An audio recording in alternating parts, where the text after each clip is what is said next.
है। छ केही तपाईहरुको यसको बारेमा यसो आफ्नो धारणा केही छ डिपोजिटरी इन्स्टिट्युसनको बारेमा?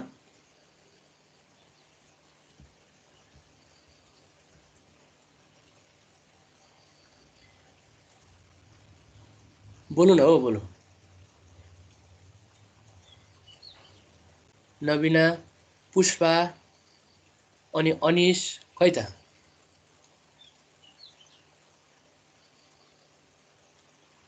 हेलो सर मेरो यहाँ डिस्टर्ब आउँछ त्यही भएर। ए त्यही भएर पो हो। हजुर सर। ल ठिकै छ ल। डिपोजिटरी इन्स्टिट्युसन भनेको चाहिँ के हो त भन्दा त्यस्ता इन्स्टिट्युसनहरू हुन् जसले चाहिँ डेली डिपोजिट चाहिँ पब्लिकबाट एक्सेप्ट गर्छन् भने त्यस्तो इन्स्टिट्युसनलाई चाहिँ हामी डिपोजिटरी इन्स्टिट्युसन भनेर भन्छौँ। पब्लिकबाट डेली डिपोजिट एक्सेप्ट गर्ने है। पब्लिकबाट डेली डिपोजिट एक्सेप्ट गर्ने इन्स्टिट्युसनलाई हामीले डिपोजिटरी इन्स्टिट्युसन भनेर भन्छौँ। ल अब मैले यही देखाएँ अस्तिको कुराकानी। डिपोजिटरी फाइनेन्सियल इन्स्टिट्युसन भनेको accept deposit from the public, पब्लिकबाट डेली डिपोजिट एक्सेप्ट गर्ने इन्स्टिट्युसन नै डिपोजिटरी फाइनेन्सियल इन्स्टिट्युसन हुन्। त्यसमा के पर्नेछन् भन्दा commercial bank, development bank, finance company, micro credit development bank, यी चारवटा चाहिँ के भयो त यो ए भयो, यो बी भयो, यो सी भयो, यो डी, एबीसीडी क्लासका चाहिँ फाइनेन्सियल इन्स्टिट्युसनहरू भए हैन। कबरका खबरका गबरका घबरका चाहिँ वित्तीय संस्थाहरू भए।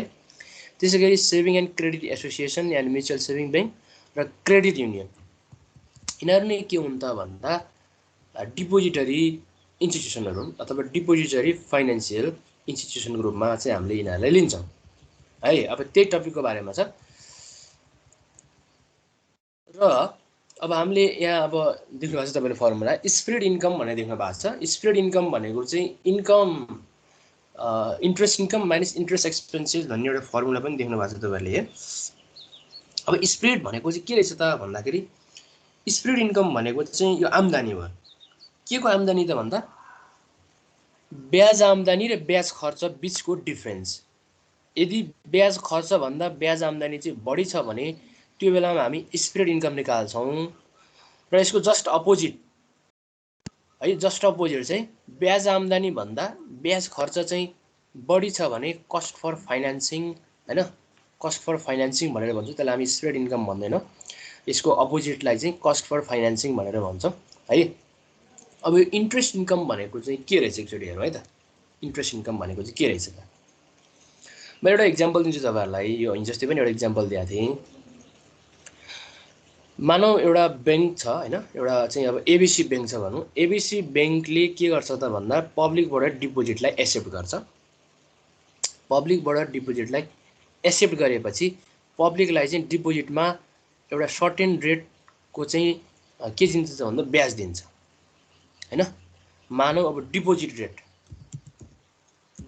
है, तिमीले पैसा लगेर एबिसी ब्याङ्कमा राख्यौ भने त्यसको डिपोजिट रेट चाहिँ तिमीलाई कति ब्याज दिन्छ त भन्दाखेरि मानौ न 5% दिन्छ डिपोजिटमा तिमीलाई। डिपोजिट रेट चाहिँ 5% छ है। अनि त्यो पैसा अब त्यो ब्याङ्कले के गर्छ त भन्दा अब लोन दिन्छ कसैलाई। अब कोही पर्सनलाई कुनै अर्गनाइजेसनले लोन दिन्छ, अब त्यही पैसा चाहिँ उसले लोन दिन्छ। अनि लोन दिँदाखेरि त्यसको लोनको रेट चाहिँ अब कति हुन्छ त भन्दाखेरि मानौ ल लोनको रेट 10% भयो हैन। डिपोजिट भन्दा लोनको रेट त बढी नै हुन्छ ब्याङ्कले लिने हैन। यो तपाईँलाई थाहा छँदैछ यो कुराकानी। अनि अब हेर्नु है त, यो डिपोजिट रेट चाहिँ डिपोजिट गरे बापत ब्याङ्कले के गर्नुपर्छ त भन्दा पब्लिकलाई तिर्नुपर्छ हैन। तिमीबाट चाहिँ डिपोजिट ब्याङ्कले लिएको छ भने ब्याङ्कले तिमीलाई के दिनु पर्यो? तिम्रो डिपोजिटको एमाउन्ट अनुसारको 5% तिमीलाई तिर्नु पर्दैन ब्याङ्कले? भन्नु त भनौ त।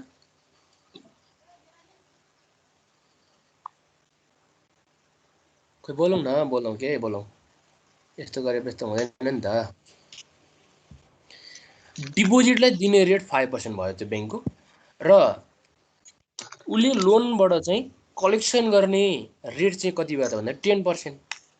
भनेपछि यहीँबाट हेर्नु नि त, यो पनि ब्याजकै एउटा चाहिँ पार्ट हो, यो पनि ब्याजकै पार्ट हो। यो चाहिँ के को ब्याज भन्दा लोनको, यो चाहिँ डिपोजिटको ब्याज भयो। यो ब्याज चाहिँ यसले तिर्नुपर्छ। डिपोजिटको ब्याज चाहिँ तिर्नुपर्ने भयो।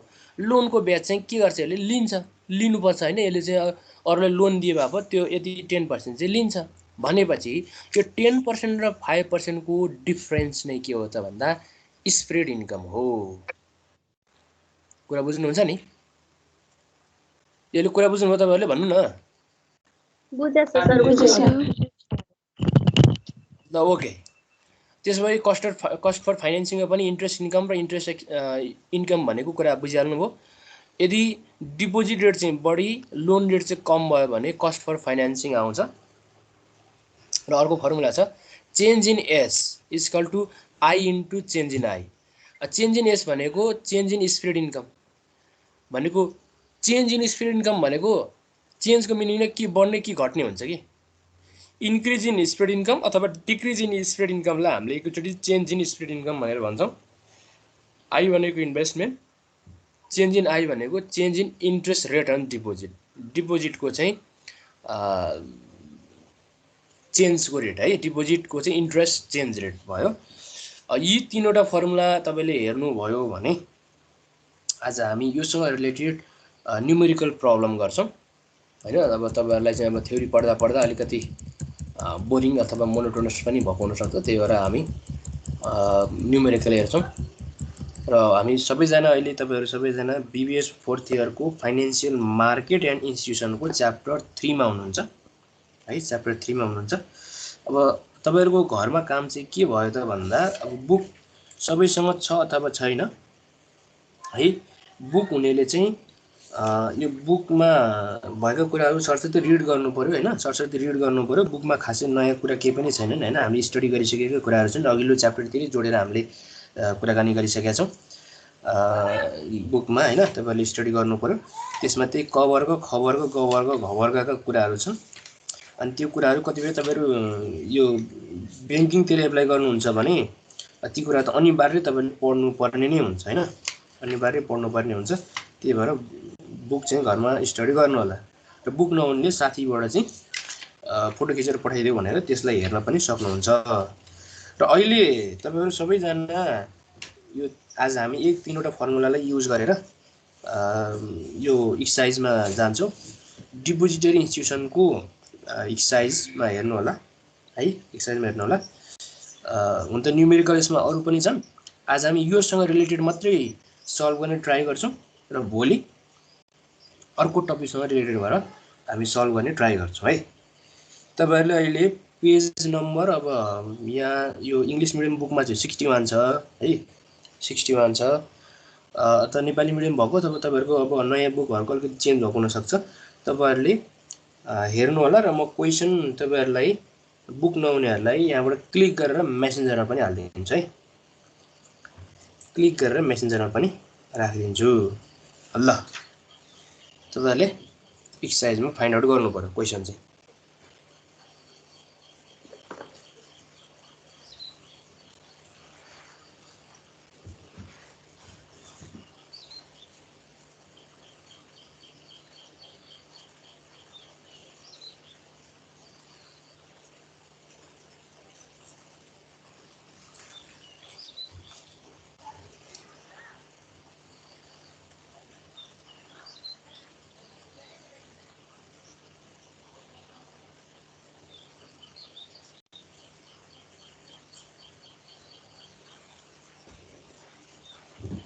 ल मैले अब सबैलाई क्वेसन चाहिँ मेसेन्जरमा राखिदिन्छु। बुक नहुनेहरूले पनि हेर्न सक्नुहुन्छ। र फर्मुला यी तीनवटा छन् आजको लागि।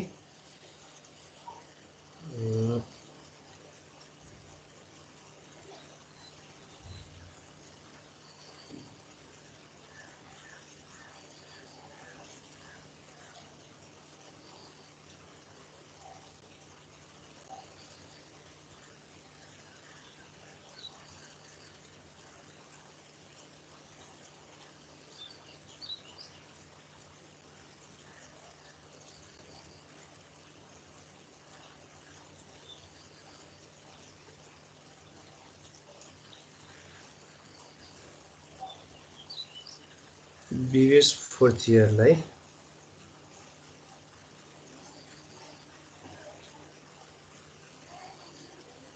ल हेर्नु त क्वेसन आयो है। अब बुक नहुनेहरुको लागि है, बुक हुनेले त हेरिहाल्नुहुन्छ। बुक नहुनेहरुको लागि मैले क्वेशन राख्दिए, तपाईहरुले अब यसमा हेर्न सक्नुहुन्छ।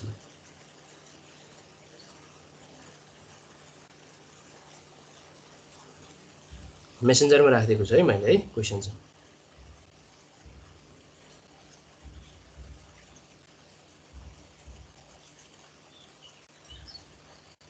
ओके ल,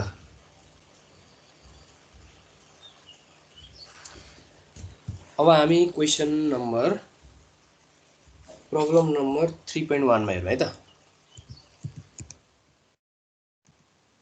प्रब्लम 3.1 मा हेर्नु त सबैले।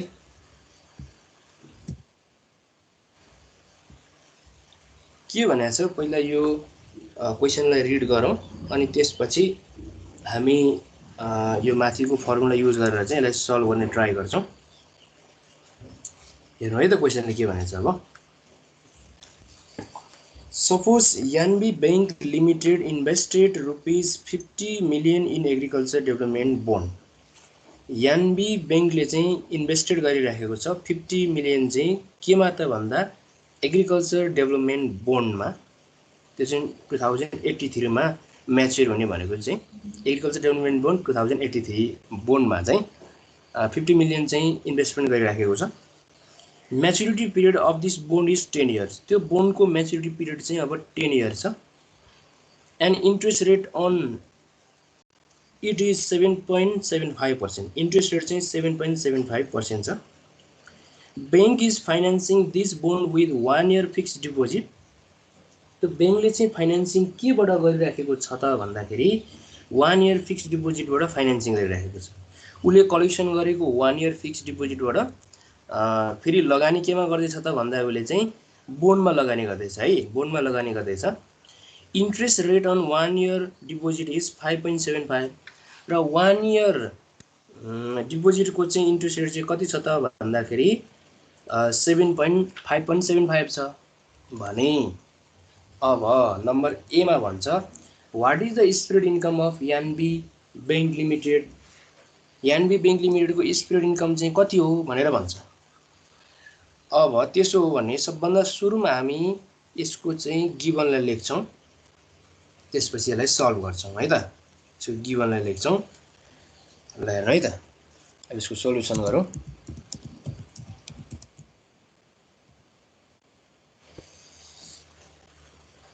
हामी अहिले यो बीबीएस 4th इयर को चाहिँ फाइनेन्शियल इन्स्टिट्युसन एन्ड मार्केट को च्याप्टर 3 को सोलुसन 3.1 मा छौं र यसमा गिभन छ total investment in agriculture development bank. अब त्यो एनबी बैंकले गर्ने टोटल इन्भेस्टमेन्ट चाहिँ कति छ त भन्दा total investment on agriculture development bank बोन्डमा चाहिँ कति छ भने 50 मिलियन है। 50 मिलियन चाहिँ उले के गर्दैछ त भन्दा इन्भेस्टमेन्ट गर्दैछ। इक्वल टु रुपीज 50 मिलियन चाहिँ उले के गर्दैछ त भन्दा इन्भेस्टमेन्ट गर्दैछ। त्यसैगरी इन्ट्रेस्ट अन बोन्ड, अब त्यो बोन्डको इन्ट्रेस्ट चाहिँ इन्ट्रेस्ट अन बोन्ड भनौं न, इन्ट्रेस्ट अन बोन्ड, त्यो बोन्डको इन्ट्रेस्ट चाहिँ कति छ भने 7.75% छ। त्यसैगरी त्यो एनबी बैंकले कुन पैसाले चाहिँ त्यो बोन्डमा लगानी गर्दैछ त भन्दा 1 year फिक्स्ड डिपोजिटको पैसाले 1 year फिक्स्ड डिपोजिटको पैसाले लगानी गर्दैछ र त्यो 1 year फिक्स्ड डिपोजिटको रेट चाहिँ interest on deposit INTEREST interest on deposit, interest on deposit कति छ त अहिले भन्दा 5.75% छ है त। यही कुरा हामीले दिएको छ। हेर्नु गिभनमा दिएको टोटल हाम्रो इन्फर्मेसन चाहिँ यति नै हो। एकचोटी फेरि हेर्नु होला तपाईले क्वेशनलाई। एनबी बैंकले 50 मिलियन चाहिँ एग्रिकल्चर डेभलपमेन्ट बैंकमा लगानी गर्दैछ। म्याच्युरिटी त्यो बोन्डको 10 वर्ष र इन्ट्रेस्ट रेट 7.75 हो। त्यसैगरी त्यो फाइनेन्सिङ चाहिँ अब त्यो एनबी ब्याङ्कले केबाट गर्दैछ त भन्दा 1 इयर फिक्स डिपोजिटबाट गर्दैछ र 1 इयर फिक्स डिपोजिटको रेट चाहिँ 5.75 हो भने नम्बर एमा अब हामीलाई के यसले सोधेको छ त भन्दा नम्बर एमा स्प्रेड इन्कम हैन what is the spread income of NB bank भनेको छ SPRED spread income of NB being equal to what? यही भनेको छ एनबी ब्याङ्कको स्प्रेड इन्कम चाहिँ कति हो भनेको छ। अब स्प्रेड इन्कमको फर्मुला त यो भइहाल्यो हैन स्प्रेड इन्कमको फर्मुला त यो भइहाल्यो। अब यही फर्मुलालाई हामीले युज गर्नुपर्ने हुन्छ। वी नो हामीलाई अहिले भर्खरैदेखि के थाहा छ भने